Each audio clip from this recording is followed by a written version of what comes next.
5ই আগস্টের পরে আমরা এখন নির্বাচনের একটা টেন্টেটিভ আমরা টাইম পেয়েছি, ফেব্রুয়ারির ফার্স্ট হাফ।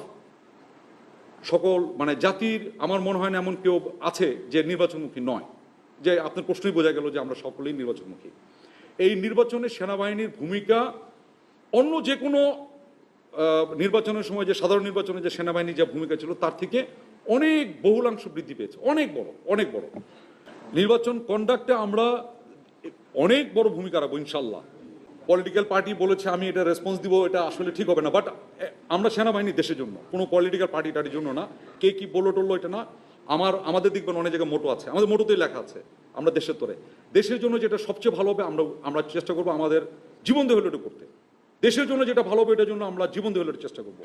এখন ওই কেউ খুঁচালো আমি লাভ দিয়ে উঠলাম, আমার এরকম কোনো দরকার দেখি না। আমাদের ফোকাস একটাই, জাতি পুরো ওয়েট করছে একটা খুব ভালো একটা ক্রেডিবল একটা ইলেকশনের জন্য। আমরা আমাদের আপ্রাণ চেষ্টা করবো এটা ক্রেডিবল ইলেকশন যাতে হয় সকলকে নিয়ে। এবং এটা আমাদের যেরকম দায়িত্ব, এটা কিন্তু সকলের দায়িত্ব, আপনাদেরও দায়িত্ব, আমার বাসায় যে বসে আছে তারও দায়িত্ব আছে, সকলের দায়িত্ব এটা। আমরা চেষ্টার কোনো ত্রুটি করবো না, একটা ক্রেডিবল এবং খুব ভালো মানুষের যাতে আশা পূরণ হয় এরকম একটা ইলেকশনকে কন্ডাক্ট করানোর জন্য। যদিও বা নির্বাচন commission is the main, but আমরা চেষ্টার কোনো ত্রুটি করবো না।